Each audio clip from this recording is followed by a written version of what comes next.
ABC Media-ն ուղիղ եթերում սկսում է իր աշխատանքը, դուք դիտում եք լուրերի թողարկումն, ես Գառնիկ Թոթյանն եմ, բարի առավոտ։ Ակամայից երկու ճամբարի բաժանված մարդիկ, հրմշտոց, քաշքշուկ, վեճ ու ոստիկաններ։ Եվ այս ամենը, որպեսզի թույլ տան կարգալույց քահանան պատարագ մատուցի։ Մայրաթորի հոգևորականներից մեկը Հովանավանքում պետք է պատարագ մատուցեր, բայց իրավապահներն ու գյուղացիները խոչընդոտել ու թույլ չեն տվել եկեղեցի գնալ։ Փաստաբան Արա Զորաբյանի խոսքով Հովանավանք շտապող երկու քահանայի ոստիկանները ձերբակալել են եւ ազատ են արձակել իմանալով, որ չեն գնա եկեղեցի։ Քանի որ Հովանավանքում պետք է պատարագ կատարվեր եւ դրա հետ կապված նախապես կար արդեն ներկայացված համապատասխան դիմում եւ փաստաթղթեր եւ նաեւ Մայրաթորից Պաչաչ Հայր Սուրբը պետք է ներկանար պատարագը մատուցելու։ Բայց ինչպես տեսակ ոստիկանների հետ համատեղ ուժերով խոչընդոտվեց մեր մուտքը, ի սկզբանե մեքենան չթողնեցին մուտք գործի, ոտքով մենք հասանք այստեղ եւ նաեւ չթույլատրեցին։ Բնականաբար բազմաթիվ մարդիկ էին եկել, ոստիկանների հետ համատեղ չթույլատրեցին, որպեսզի Հայր Սուրբը կատարի պատարագը։ Այսքանը։ Հիմա ներսում կարգալույց եղած քահանան է պատարագը։ Այո, ենթադրում եմ, որ այո։ Մայրաթորը հայտարարություն էր տարածել, նշելով, որ սա նաև քրեորեն պատժելի արարք է։ Ցեսի կատարմանը խոչընդոտել, այո, դա քրեորեն պատժելի արարք է, բնականաբար այս խնդիրը եւ հոգեվոր եւ, այսպես ասեմ, աշխարհիկ օրենքներով բնականաբար խնդրահարույց է։ Մի քանի օր առաջ մարզի մի քանի քահանաների վկաների ծանոթագրեր էին ուղարկել, որ հրավիրեին Երևանի քննչական մարմին։ Քահանաների կարծիքով դա հատուկ են արել, որ Արագածոտնի մարզում պատարագներ չկատարվեն, ու Հովանավանքում իրեն կարողանան անխոչնդոտ պատարագ անցկացնել եւ իրավասու քահանա չգա պատարագանելու։ Տեր Շնորհ Կաբեղան, որին թույլ չեն տվել մտնել եկեղեցի, աղոթել է ճանապարհը փակած օհանավանցիների հետ։ Խնդրեմ, ասեք։ Օրհնյալ Տեր մեր Հիսուս Քրիստոս ամեն, Հայր մեր, որ հերքինս ես, Սուրբ Եղեցի անուն քո, եկեցի արքայություն քո, երեցին կամ քո, որպես երկնից եւ երկրից, զաս մեր հարաբազոր, դուր մեզ այսօր, եւ մի մեզ մարդից մեզ, եւ մեկ թողում մերոց պարտապանած, եւ մի տանիրս մեզ ի փորձություն, այլ հրյազ մեզ չարե, քո արքայություն, ամեն։ Սախպանյա Քրիստոս Աստված մեր, ազմեզ ընդամենեսին, իմ թովանյալ սուրբ եւ պատվական խաչի վետ քովի խաղաղության, Փրկիա հերևերի եւ աներևույթ թշնամույն, արշանավորյա գողության, փարավորել ես քեզ ընթորի ընթուկից սրբա, այժմ էլ միշտ եւ ավիտյանս հավիտենից, ամեն։ Չնայած իրավապահների գործադրած ուժին, մի քաղաքացի կարողացել էր մտնել Հովանավանք, ասել, որ Ստեփան Ասատրյանն իրավունք չունի պատարագ մատուցել։ Սակայն ոստիկաններն ուժ կիրառելով նրան հեռացրել են տարածքից։ Հայկ Դորոնցը իմ գործընկերոջ հետ զրույցում պատմել է, որ լուռ մտել է եկեղեցի, արտահայտել իր տեսակետը, սակայն թույլ չեն տվել շատ խոսել, բերանը փակել ու ստիպողաբար դուրս են հանել։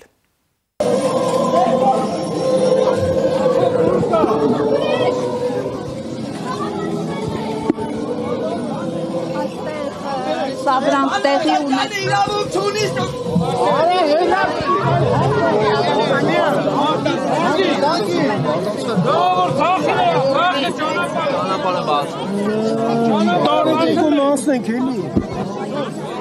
Ժողում եմ վադացել է։ Ախ, ձև ծախ, ժողովուրդ էլ մի րոպե թեպի ծախ գնացեիք։ Դարը, կանին նայում։ Ժողովուրդ։ Ծախ գնացեիք։ Ջարդիկ այդ երտունը շինվի։ Ծառը ջարդենք, հասկացան լրագրող։ Ջարդում եք այդ միսը։ Եսիք հոտ դրաշ չի։ Իսկ Հովանավանքում էին ԿՊ-ական պաշտոնյաներ Հայաստանի տարբեր հատվածներից։ Այդտեղ էր Տավուշի մարզպետը Հայկ Ղալումյանը, Դիլիջանի համայնքապետը Դավիթ Սարգսյանը, Արագածոտնի մարզպետ Սերգեյ Մովսիսյանը, Պաշտպանության նախարարության նախկին մամուլի քարտուղար Արծրուն Հովհաննիսյանն ու ԿՊ-ական Նարեկ Գրիգորյանը։ Այդուամենայնիվ կարգալույց Ստեփան Ասատրյանը մատուցել է պատարագ, իսկ նրա եղբայրը հայրապետական թափորում էր։ Անուշավան Սարգսակ Ասատրյանը ծառայում է Մայրաթորում, անդրադառնալով եղբոր քայլերին անընդունելի է համարել դրանք։ Մարդաշատեր նաև Մայրաթորում քահանայական ձեռնադրության և ոցման կարգ էր կատարվում Էջմիածնում։ Պատարագի քարոզի ժամանակ Սյունյաց թեմի առաջնորդ գերաշնորհ Տեր Մակար եպիսկոպոս Հակոբյանը կոչ է արել քայլել Քրիստոսի ճանապարհով, մյուս ուղին տանում է դեպի կործանում։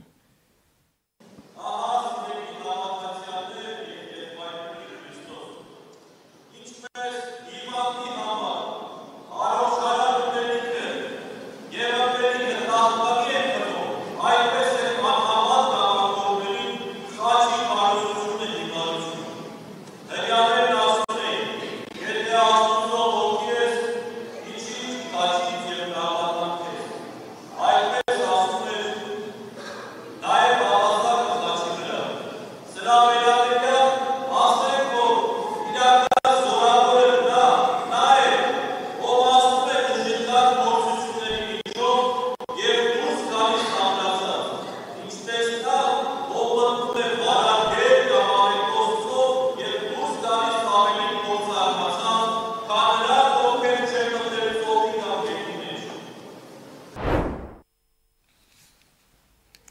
Նոր աղանդի ստեղծում ենք տեսնում Մայրաթորի բակում, ասել է աստվածաբան Թովմաս Առաքելյանը։ Նրա խոսքով մանիպուլյացիաները, որոնք տեղի են ունենում այս օրերին, ձեռնտու են քաղաքական կուսակցություններին ու եկեղեցին պառակտողներին։ Դերասանուհի Մարջան Ավետիսյանը նույնպես Մայրաթորում էր։ Նա համոզված է, որ իշխանությունը ինչ ուզում է կարող է անել, բայց պետությունն եկեղեցուց անջատել չի կարող։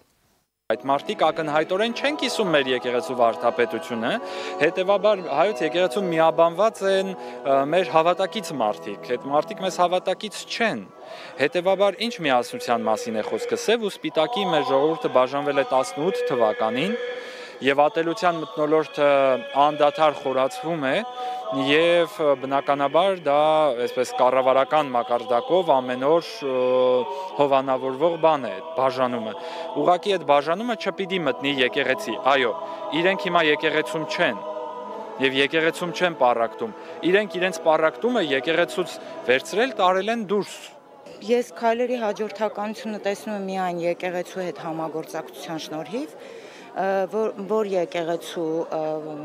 չգիտեմ, վերառողջացմանն են մասնակցում, հայ առաքելական եկեղեցին, դիվանապետություն և ամեն ջես տարածքում է, ես այստեղ չեմ տեսնում որևէ մեկին, որը կկարողանա ինչ-որ բան անել, կամ մի անգամ մենք արդեն այդ հարձակումը տեսել ենք, ավարտը տեսանք։ Ինքը կարող է բոլոր քրիստոնյաներին, չգիտեմ, բանտել, արգելել, խոսել, ամեն ինչ կարող է անել իշխանությունը, ինչ ուզում է անի։ Բայց եկեղեցին անջատ է պետությունից և դա մեր օրենսդրությամբ հաստատված փաստ է։ Իրենց մատուցած պատարագից հետո այդ խորանը պետք է 7 օր գինով և մեռոնով լվացվի, որովհետև դա սրբապղծություն է։ Ինչ են փորձում անել եկեղեցու ներսում այլ եկեղեցու հիմնել, առանձնանալ Մայրաթորից, ինչ են անում Հովանավանքում։ Հովանավանքում այս պահին կատարվում է մի բան, որը որ հայ եկեղեցում երկար ժամանակ նմանատիպ բան չի եղել։ Այսինքն փորձում են հակաթոռ ինչ-որ մի բան ստեղծել, բայց ինչպես որ մի անգամ Հովանավանքի այսօրվա հոգևորականներից նշանակված Տեր Մանուկը ասեց, եթե նույնիսկ վեհապառին բանտարկեն, բանտը կլինի վեհարան։ Միայն Հովանավանքում էր, որ կեղծվեց Սուրբ Պատարագը, գրել է Պաշտպանության նախկին փոխնախարար Արտակ Զաքարյանը։ Կեղծեց մեկը, որին կարգալույծ են արել, որն իրավունք չունի պատարագ մատուցել։ Կեղծեցին պաշտոնյաներ, որոնք նախապես կալանավորեցին Արագածոտնի թեմի առաջնորդին, որպեսզի հնարավոր դարձնեն Հովանավանքում կեղծ պատարագի մատուցումը։ Կեղծիքը, դավադիր վարքը, ազգային իղձերի ուրացումն ու մարտնչող դկիտությունն արդեն 7 տարի հոշոտում է պետականության հենասյուները, գրել է Զաքարյանը։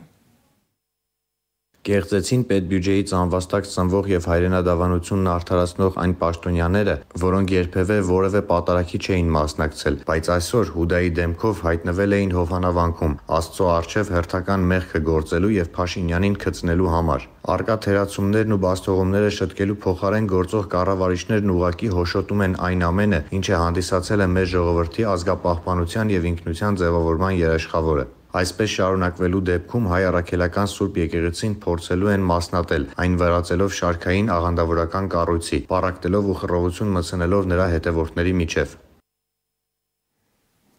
Իսկ Հայ ազգային կոնգրեսի անդամ Սամվել Աբրամյանի խոսքով 10 օրվա քարոզչական նախապատրաստությունից, վարչական լծակների գործադրումից, ոստիկանական տերորից, ամբողջ իրավապահ համակարգի ապօրինություններից, ՔՊ ակտիվին մոբիլիզացնելուց հետո անգամ Փաշինյանին հաջողվեց ընդամենը մի խղճուկ բեմադրություն կազմակերպել։ Աբրամյանը վստահ է, որ ժողովուրդը կրկին հրաժարվել է մասնակցել սրբապիղծ ու քրեորեն հետապնդելի գործողությանը և որ Փաշինյանի աչքերում արդեն երևաց իշխանությունը կորցնելու սարսափը։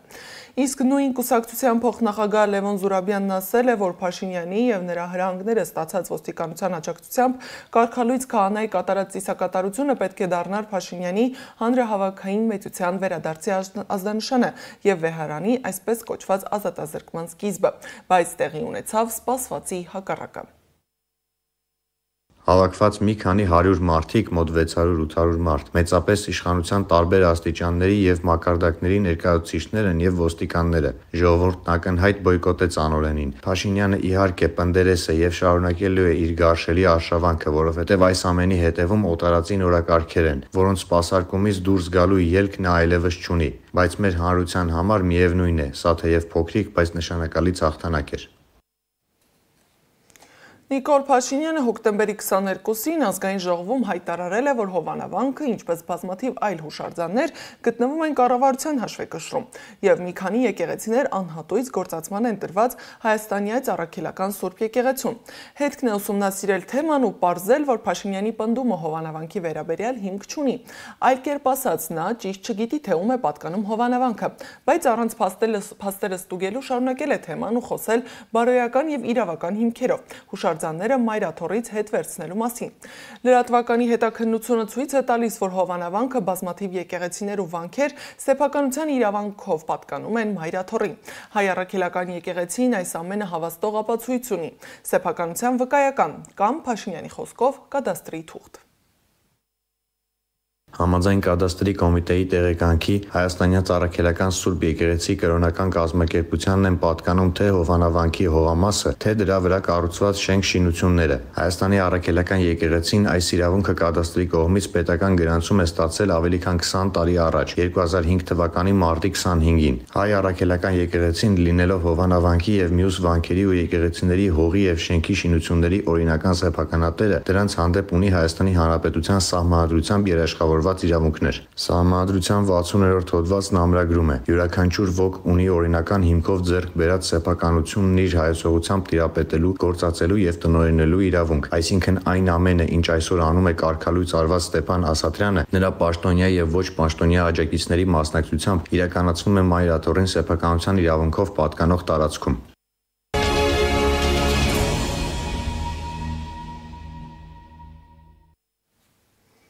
Երկրորդ մեղադրանքն է առաջադրվել Գյումրու համայնքապետ Վարդան Ղուկասյանին իր հարցազրույցներից մեկում Նիկոլ Փաշինյանին միապետ անվանելու համար։ Պաշտպանի խոսքով մեղադրանքը վերաբերում է քրեական օրենսգրքի իշխանություն զավթելու, տարածքային ամբողջականությունը խախտելու կամ իշխանությունից հրաժարվելու կոչեր հնչեցնելու հոդվածին։ Արծվի թևեր կոչվող վայրում 3 տեղի ունեցած վթարից մահացել է 2 բժիշկ նույն բժշկական կենտրոնից։ Մահացողները Արտմետ բժշկական կենտրոնի նյարդաբանության եւ ընդհանուր թերապիայի բաժանմունքի վարիչ Աշոտ Քոսյանն է եւ նույն բաժանմունքի բժիշկ Կարինե Սաղաթելյանը։ Աշոտ Քոսյանը մահացել է տեղում, Կարինե Սաղաթելյանն էլ կոմայից այդպես էլ դուրս չի եկել։ Նյարդաբան բժիշկներն այդ օրը կոնֆերանսի են գնալիս եղել, բայց այդպես էլ տեղ չեն հասել։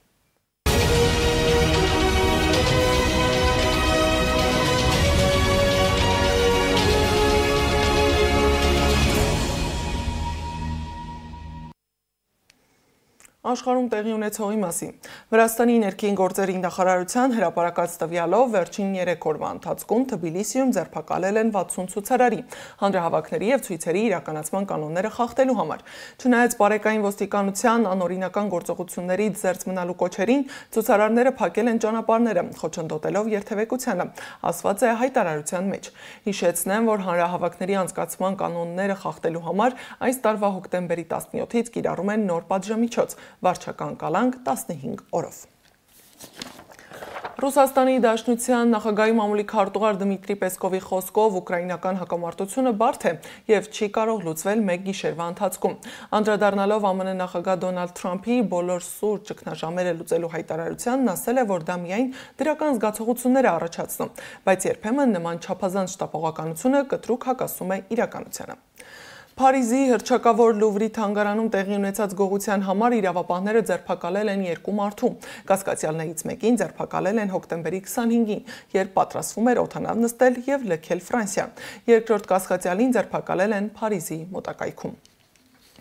Եվ վերջում եղանակի մասին։ Հայաստանում այսօր սպասվում է առանց տեղումների եղանակ։ Տաք օրերն էլ դեռևս առջևում են։ Օդի ջերմաստիճանը կբարձրանա 2-ից 3 աստիճանով։ Մայրաքաղաքում օդի ջերմաստիճանն այսօր ցերեկային ժամերին կլինի 19-ից 21, երեկոյան 14-ից 16 աստիճան։ Այս ժամի թողարկման համար նախատեսել էինք այսքանը, շարունակեք հետևել ABC Media-ին սոցիալական բոլոր հարթակներում, YouTube-ում, Facebook-ում, Telegram-ում, WhatsApp-ում ու Instagram-ում կամ այցելեք մեր պաշտոնական կայք 3w.abcmedia.am։ Մենք կհանդիպենք ժամը 12-ին։